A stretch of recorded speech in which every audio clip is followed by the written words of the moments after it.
apa yang harus dijadikan sebagai prioritas? Apakah kemudian saya memilih untuk menikah, atau kemudian mempertahankan membantu orang tua? Dalam keadaan demikian ada dorongan yang kuat juga untuk menikah. Bagaimana mempertemukan dua hal yang seakan-akan kontradiktif ini? Berbakti kepada kedua orang tua, atau kemudian memilih untuk menikah, tapi saya pikir, saya khawatir punya kekurangan dalam hal berumah tangga, karena harta yang digunakan akan disupportkan kepada kedua orang tua. Baik, mari kita lihat baik-baik teman-teman sekalian. Pertama, ada uraian dalam Al-Quran memberikan isyarat yang sangat tajam, khususnya pada pria-pria yang single, yang sekiranya sudah punya kemampuan sesuai dengan ukuran-ukuran Al-Quran dan Sunnah untuk mengantarkan ke gerbang pintu pernikahan. Maka kalimat Qurannya, ayo tunaikan pernikahan. Wa ankihul ayama. Ya ayo, hei yang sendirian, lebih baik menikah kalau memang sesuai persyaratan, daripada terjebak perbuatan yang kurang menyenangkan. Kemudian lihat baik-baik, melekatkan kalimat soleh di dalamnya. Wa ankihul ayama minkum wassalihina min ibadikum wa imaikum. Bahkan yang merasa statusnya pun terlihat rendah dalam pandangan orang, sudah, nikah itu tidak berlaku bagi yang tinggi dan rendah. Siapa yang sesuai dengan ketentuan, Anda menikah. Iyakunu fuqara yughnihimullahu min fadli. Ini yang kemudian tertuangkan dalam bahasa. Jika Anda sering menduga, khawatir, banyak pikiran ketika menikah, kemudian tidak sanggup memberikan biaya terbaik, maka kata Quran, Anda nggak usah banyak kekhawatiran. Karena hukum Allah itu berbeda antara orang single dengan orang dalam suasana pernikahan. Beda antara orang sendirian dengan hukum keluarga. Hukum rizkinya beda, hukum rahmatnya beda, hukum perhatiannya beda. Karena itulah ayat-ayat yang berbicara tentang yang single itu berbeda keterangannya dengan ayat-ayat rumah tangga. Karena itu kemudian kalimat pertama Allah motivasi, yughnihimullah, ayo saya bikin kamu mampu, bahkan kaya. Tapi ingat, itu bisa terjadi tidak sekedar dengan menikah saja. Awas, jangan kemudian Anda menikah, Anda tidak mendapatkan itu, Anda tuntut Allah. Ya Allah, di mana keadilanmu? Saya sudah menikah, kok tidak lebih baik daripada sebelum saya menikah? Mungkin ada ketentuan yang tidak Anda ikuti. Apa itu? Min fadli. Semua keutamaan yang Allah janjikan itu akan diberikan dari sisinya, dari fadlun keutamaannya. Kalimat fadlun dalam Al-Quran itu tidak hanya menghadirkan reward untuk Anda dapatkan, tapi ada turunan syarat-syarat tertentu yang harus Anda ikuti. Karena itu ketika Allah sampaikan kalimat fadlun, fadlun, fadlun, itu selalu bersanding dengan amalan dan ketentuan-ketentuan yang berlaku. Jadi cukup dan kaya dalam rumah tangga, syarat ketentuan berlaku. Mari kita ambil beberapa contohnya. Bismillah. Ini syarat untuk menulis dengan baik, mesti dihapus dulu.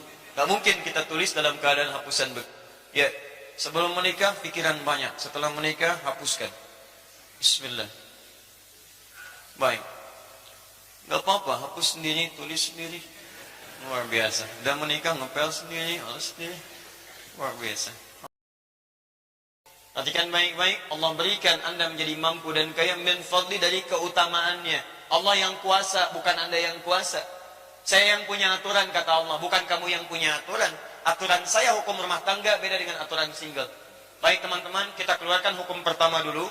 Setiap ada kalimat fadlun, maka sebelumnya selalu ada syarat dalam bentuk amalan.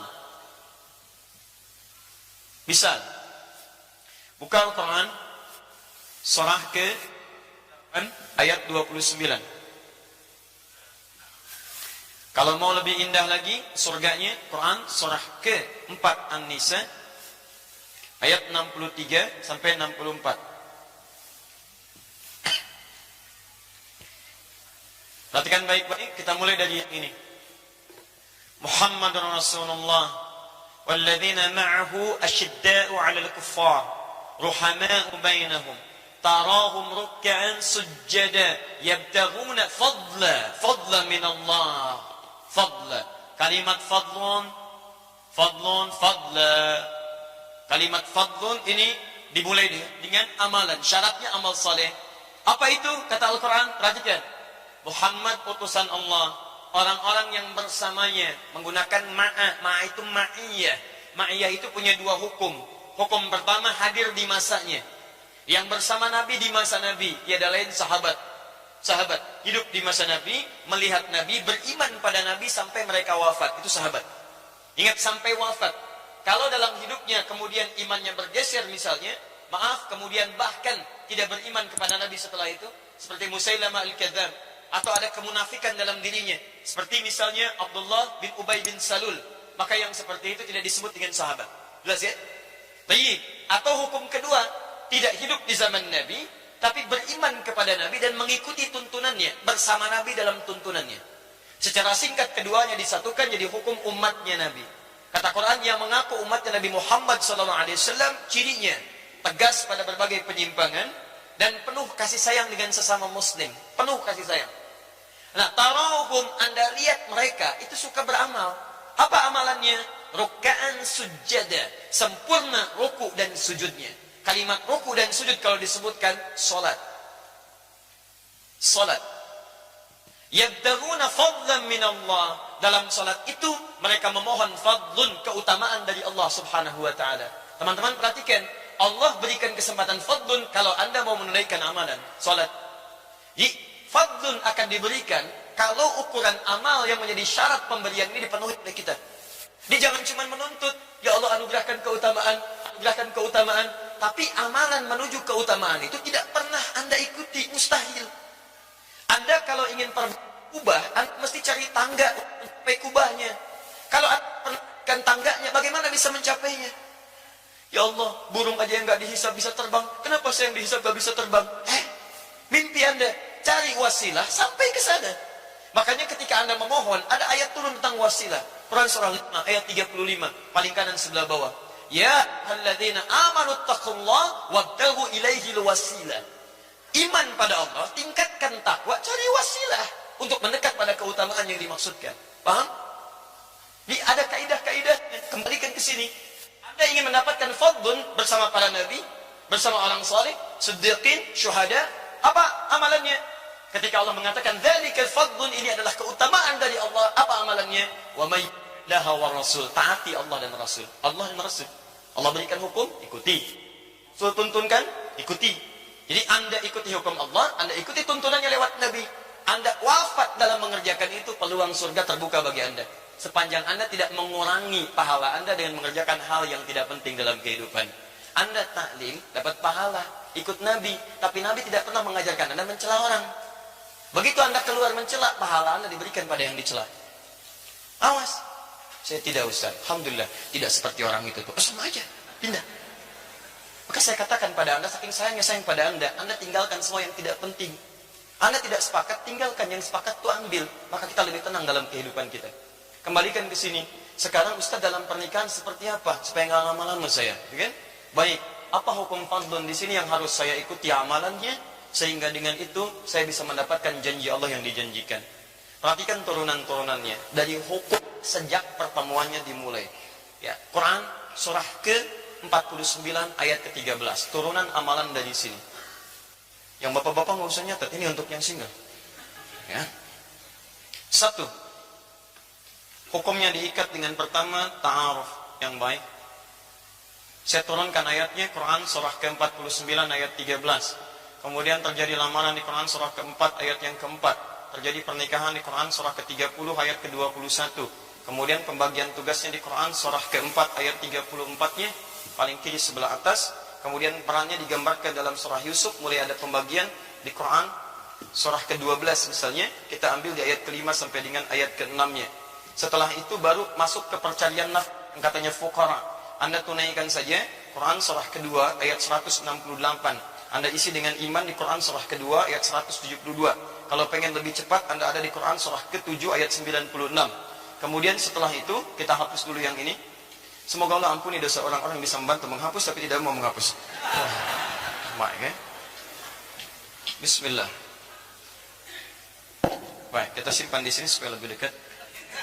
Baik. Kembali ke sini.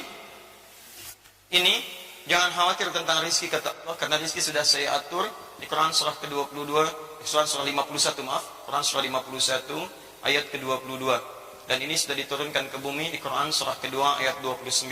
Cara mencarinya yang ini. Baik, kemudian kalau ini sudah dicari, maka istri mendukung di rumah. Tadi amalan kembali ke salat apa kaitan dengan salat, ada jaminan nanti dipercepat karirnya dengan baik. Di Quran surah ke-17. Ya, ayat ke-79 sampai dengan 80. Ini tentang tahajud. Orang tahajud diberikan banyak kemuliaan di sini. Dan tingkatkan lagi takwa dengan amalan lainnya supaya rezeki dipercepat dari sisi yang tidak diduga. Quran surah 65 ayat 2 sampai dengan ayat ketiganya. Ya.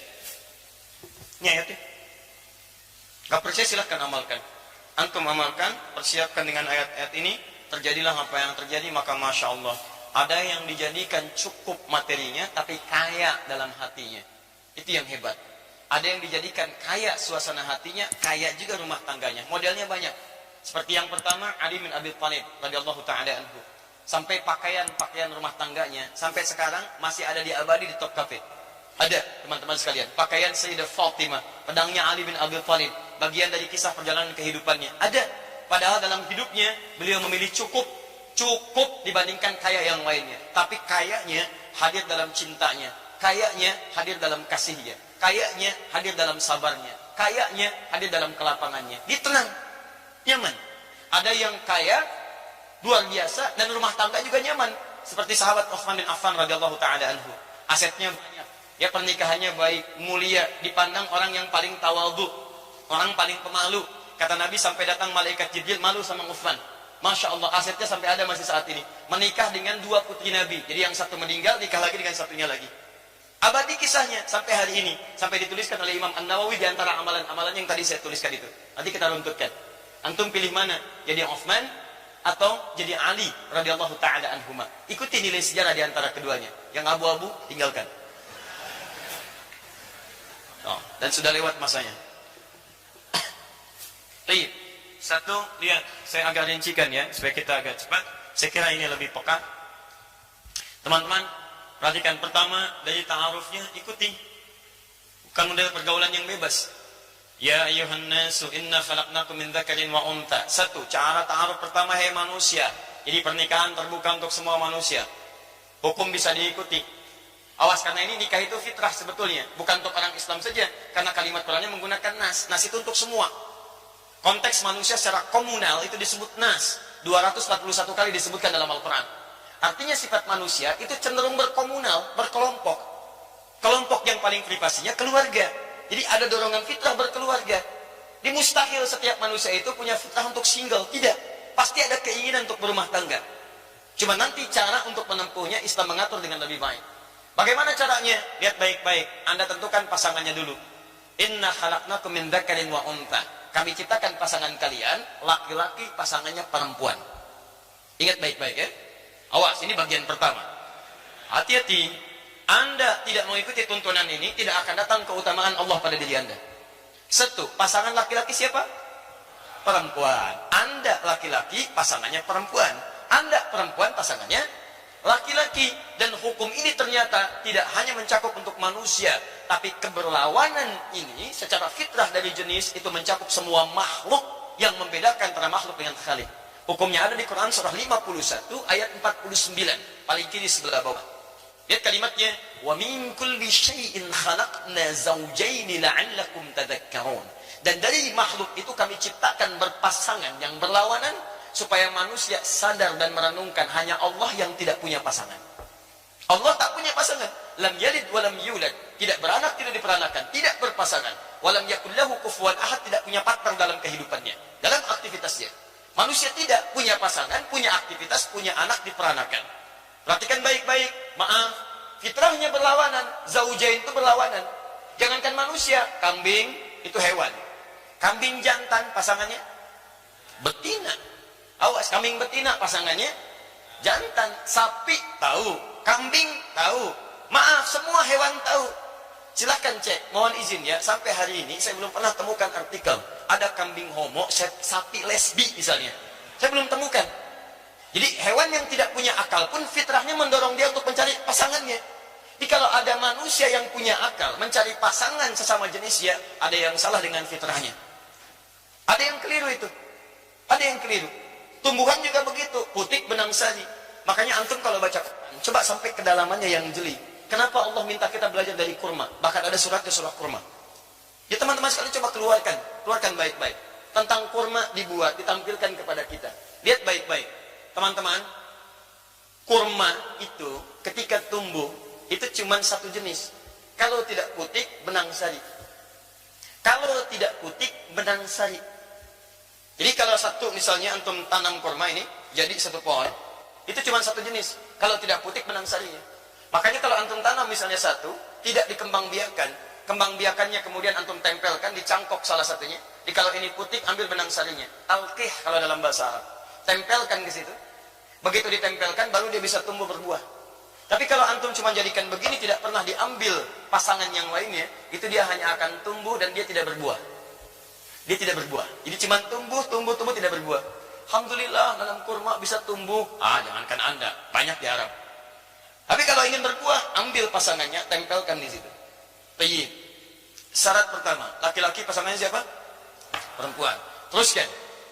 Min dzakari wa untha wa ja'alnakum syu'uban wa qabail lita'arafu. Liknya ikhtiar wal ghayah, menunjuk pada ikhtiar untuk mencapai tujuan.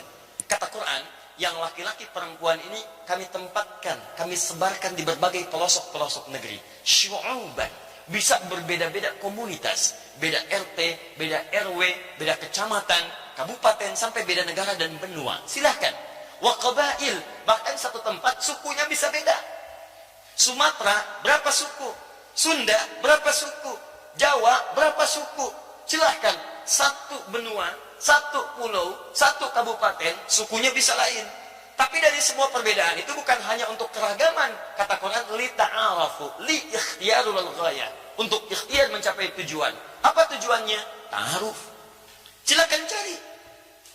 Kan antum cari di RT yang sama, nggak ketemu, beda RW. Nggak ketemu RW kecamatan. Nggak ada kecamatan kabupaten. Nggak ada kabupaten, ayo beda provinsi. Nggak ada provinsi, mungkin beda negara. Jodoh antum bukan di Indonesia, mungkin di Malaysia. Nggak ada di negara Malaysia, cari beda yang lainnya. Teman-teman Asia nggak ada, mungkin di Amerika. Amerika nggak ada, di Afrika.